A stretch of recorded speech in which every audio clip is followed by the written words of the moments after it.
இந்த உலகத்துல வாழக்கூடிய எல்லா உயிரினங்களுக்கும் பிறப்பு இறப்பு எப்படி ஏற்படுது, எதனால ஏற்படுது? நம்ம உடம்புக்குள்ள உயிர் இருக்கிறதுனால தான் நம்மளால வாழ முடியுது. ஆனா நம்ம உடம்புக்குள்ள அந்த உயிர் எங்க இருக்குன்னு தெரியுமா? அழிவு அப்படிங்கிறது நம்ம உடம்புக்கு தானே தவிர நம்ம ஆத்மாவுக்கு இல்லை. அப்படின்னா ஒருத்தர் இறந்த பிறகு அந்த ஆத்மா எங்கே போகுது, என்ன ஆகுது? உண்மையாகவே சொர்க்கம் நரகம்னு இருக்கா, இல்லை அந்த ஆத்மாக்கள் பேயாகவே அலையுதா? ஆத்மாக்களே ரெண்டு விதம் சொல்லுவாங்க. ஒன்று, நம்ம முன்னோர்கள், நம்ம வீட்டில் இருக்கிற முன்னோர்கள் இறந்துட்டாங்கன்னு சொன்னால் அந்த ஆத்மாவை நம்ம புனித ஆத்மாவாக பார்க்குறோம். ஆனால் அகால மரணம் அடைந்தவர்கள் இருக்காங்க இல்லையா, அதாவது இந்த துர்மரணம், ஆக்சிடெண்ட் ஆகி இறக்குறது, சூசைட் பண்ணிட்டு சாகிறது, நோய்வாய்ப்பட்டு இளமையிலேயே இறந்து போகிறது, இந்த மாதிரியான ஆத்மாக்கள் ரொம்பவே பயங்கரமாக இருக்கும். அது மனிதர்களை துன்புறுத்தும் அப்படின்னு சொல்கிறாங்க. இதெல்லாம் உண்மையாவா? உண்மையாகவே உலகத்தில் பேயின்னு ஒன்று இருக்கா? அந்த பேய் வரத்துக்கு ஏதாச்சும் அறிகுறி இருக்கா அப்படின்னு பார்க்க போனால் 19th செஞ்சுரியில் பார்த்தீங்க அப்படின்னா ஓஜா போர்டு அப்படின்னு சொல்லிட்டு ஒன்று மேலை நாடுகளில் அறிமுகப்படுத்துகிறாங்க. அதாவது இதை வச்சு ஆவிகளுடன் பேச முடியும் அப்படின்னு சொல்கிறாங்க. இன்னைக்கு நம்மளுடைய காணொலியில் அந்த ஓஜா போர்டை பற்றி தான் நம்ம பார்க்க போகிறோம். வாங்க பார்க்கலாம்.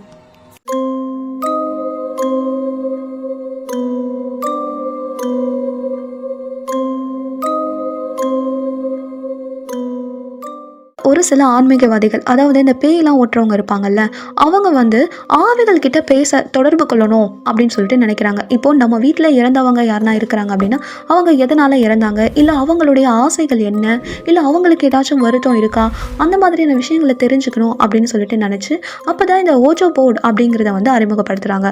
இது 19ஆம் நூற்றாண்டு அந்த சமயத்துலலாம் ரொம்ப ஃபேமஸாக இருந்துச்சு அப்படின்னு சொல்லிட்டு சொல்கிறாங்க. இதை முதல்ல பார்த்தீங்க அப்படின்னா ஒரு கேமாக தான் இதை பயன்படுத்தினாங்க அப்படின்னு சொல்லிட்டு சொல்கிறாங்க. ஆனால் உண்மையாகவே இந்த ஓஜோ போர்டை முதல்ல கண்டுபிடிச்சது யார் அப்படிங்கிறதுக்கு தெளிவான எந்த செய்தியுமே இல்லை. ஆனால் கிபி 1100களில் பார்த்தீங்க அப்படின்னா சைனாவில் தான் முதல்ல இந்த ஓஜோ போர்டை பயன்படுத்தி இருக்கிறாங்க அப்படின்னு சொல்லிட்டு சொல்கிறாங்க. அப்போது இந்த ஓஜோ போர்டை வச்சு இறந்தவர்களோட உயிரோட இருக்கிற மனிதர்கள் தொடர்பு கொள்ள முடியும் அப்படின்னு சொல்லிட்டு ரொம்பவே ஸ்ட்ராங்காக நம்புகிறாங்க. அந்த ஓஜோ போர்டை வச்சு பேசவும் முயற்சிக்கிறாங்க. ஃபஸ்ட்டு பார்த்தீங்கன்னா இந்த ஓஜோ போர்டு ஒரு சின்ன மரப்பலகை மாதிரி இருக்கும். அதில் 0லேருந்து 9 வரைக்கும் நம்பர்ஸ் இருக்கும். அதே மாதிரி 7லேருந்து Z வரைக்கும் ஆல்பபெட்ஸ் இருக்கும். அந்த ஓஜோ போர்டோட ஒரு கார்னரில் எஸ்ன்னு இருக்கும், இன்னொரு கார்னரில் நோன்னு இருக்கும். ஒரு சில ஓஜோ போர்ட்ஸில் பார்த்தீங்க அப்படின்னா ஹலோ, குட் பை அந்த மாதிரியான வார்த்தைகளும் இடம்பெற்றிருக்கும். இப்போது இந்த ஓஜோ போர்டை தனி நம்பராக நம்மளால் பயன்படுத்த முடியாது. 2 அல்லது அதற்கு மேற்பட்ட நபர்களால் மட்டும்தான் இந்த ஓஜோ போர்டை பயன்படுத்த முடியும் அப்படின்னு சொல்லிட்டு சொல்கிறாங்க. இந்த ஓஜோ போர்டை எப்படி பயன்படுத்துகிறாங்கன்னு பார்த்தீங்கன்னா ஃபஸ்ட்டு அந்த ஓஜோ போர்டை வச்சுட்டு அதை சுற்றி அமர்ந்துக்கணும். அதே மாதிரி மெழுகுவர்த்தி ஏற்றி வச்சுட்டு லைட்ஸ் எல்லாமே ஆஃப் பண்ணிடணும்.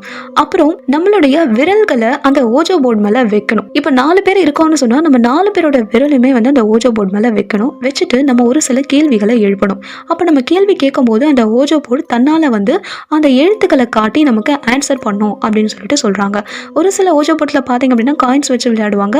இல்லை ஒரு சில ஓஜோ போர்ட்ஸில் பார்த்தீங்கன்னா பிளான்ஜென்ட் அப்படின்னு சொல்லக்கூட ஒரு இண்டிகேட்டர் இருக்கும். அது காட்டும் இப்போ எங்களை சுற்றி பேய் இருக்கா இல்லையா அப்படின்னு சொல்லிட்டு முதல் கேள்வி கேட்பாங்க. அப்படி இருக்குன்னு சொன்னால் நீங்கள் குட் ஸ்பிரிட்டா பேட் ஸ்பிரிட்டா அப்படிங்கிற மாதிரி கேள்வி கேட்பாங்க. நம்ம டிமாண்டி காலனி படம் பார்த்துருப்போம் இல்லையா, அதில் வரா மாதிரியே தான். இப்போது இந்த ஓஜோ போர்டை பற்றி சயின்டிஸ்ட் என்ன சொல்கிறாங்கன்னு பார்த்தீங்கன்னா அவங்க இதை அறவே மறுக்கிறாங்க. ஓஜோ போர்டு உண்மையே இல்லை அப்படின்னு சொல்லிட்டு சொல்கிறாங்க. அந்த மாதிரிலாம் ஆவிக்கிட்ட பேச முடியாது. அப்படி அந்த காயின் நகருது இல்லை அந்த பிளான்ஜெட் நகருது அப்படின்னா அது ஆவிகளோட செயல்பாடால் இல்லை, நம்ம பிரெயின் நம்ம தசைகளுக்கு கொடுக்குற அந்த நம்மளுடைய அன்கான்ஷியஸ் மஸ்குலர் ஆக்டிவிட்டிஸ்னால தான் அது நடக்குது அப்படின்னு சொல்லிட்டு சொல்கிறாங்க. இதுக்காக எக்ஸ்பெரிமெண்ட்டும் பண்ணி அவங்க ப்ரூவ் பண்ணியிருக்காங்க. என்ன அப்படின்னா ஒரு 4 பேரை ஓஜோ போர்டை நடுவில் வச்சுட்டு சுற்றி உட்கார வச்சுட்டு அந்த ஓஜோ போர்டு கிட்ட கொஸ்டின்ஸ் கேட்க சொல்கிறாங்க. அதே மாதிரி அந்த ஓஜோ போர்டும் நகருது, ஆன்சர்ஸ் பண்ணுது. அதே மாதிரி இப்போ ஃபஸ்ட்டு உட்காந்துருந்த அந்த 4 பேரோட கண்களை கட்டிட்டு இப்போது அதை பயன்படுத்த சொல்கிறாங்க. அப்போது கேட்கும்போது கண்களை கட்டிட்டு அந்த ஓஜோ போர்டு கிட்ட நம்ம கொஸ்டின்ஸ் கேட்கும்போது அது தப்பாக ஆன்சர்ஸை காட்டுது. ஸோ இதிலேருந்து அவங்க என்ன சொல்ல வராங்க அப்படின்னா இது இடியோமோட்ரிக் அப்படின்னு சொல்லக்கூடிய ஒரு விளைவு, அதாவது மனோ தத்துவ முறையில் பயன்படுத்தக்கூடிய இடியோமோட்ரிக் விளைவு தான் இது. என்னென்னா நம்ம பிரெயின் நம்ம ஹியூமன்ஸோட பிரெயின் ரொம்பவே சிறப்பான ஒன்று. நம்ம பிரெயினில் ஒன்று நினச்சிட்டோம் அப்படின்னா அதை தான் நம்ம உடம்பும் ஆட்டோமேட்டிக்காக செய்யும். அதனால தான் நம்ம பிரெயின் நம்ம உடம்புக்கு கொடுக்குற சிக்னல் தான் இது.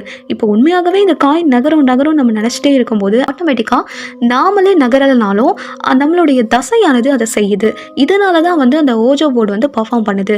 இதவே வந்து நாம கண்ணை கட்டிட்டு பண்ணும்போது நம்ம பிரெயினுக்கு வந்து எப்படி சிக்னல் கொடுக்கறது அப்படிங்கிறது தெரியல. அதனால தான் அது தப்பு தப்பாக ஆன்சர் சொல்லுது அப்படிங்கிறத அறிவியலாளர்கள் ஒரு சோதனை முறையில் ப்ரூவ் பண்ணியிருக்காங்க. இப்போ நீங்கள் என்ன நினைக்கிறீங்க? இந்த ஓஜோ போர்டு எஃபெக்ட்டை உண்மையாலுமே பயன்படுத்தி ஆவிகள் கிட்ட பேச முடியுமா? இல்லை நீங்கள் யாருன்னா இந்த மாதிரி எக்ஸ்பீரியன்ஸ் பண்ணியிருக்கீங்களான்னு கமெண்ட் பண்ணுங்கள். ஒரு சில விஷயங்களை நம்மளால் உணர முடியும், ஆனால் உணர்த்த முடியாது. நம்மளால் உணர முடியுதுங்கிறதுக்காக அது எல்லாமே உண்மையாக இருக்கணும் அப்படின்னு அவசியம் இல்லை. நீங்கள் இது வரைக்கும் பேயை பார்த்துருக்கீங்களா? இல்லை பேய் வந்து வந்துச்சு அப்படிங்கிறத எப்பயாச்சும் உணர்ந்துருக்கீங்களா? ஒரு சிலர் சொல்லுவாங்க இல்லையா, உடம்புலாம் செலுத்துச்சு, துர்நாற்றம் அடிச்சது, அந்த மாதிரி உங்கள் லைஃப்பில் எப்பயாச்சும் எக்ஸ்பீரியன்ஸ் பண்ணியிருக்கீங்களா? அப்படி ஏதாச்சும் இருந்தீங்கன்னா கமெண்ட் பண்ணுங்கள். உங்களுக்கு இந்த வீடியோ பிடிச்சிருந்துச்சு அப்படின்னா லைக் பண்ணுங்கள். உங்கள் ஃபேமிலி அண்ட் ஃப்ரெண்ட்ஸுக்கும் ஷேர் பண்ணுங்கள். மறக்காமல் நம்ம சேனலை சப்ஸ்கிரைப் பண்ணுங்கள். நன்றி.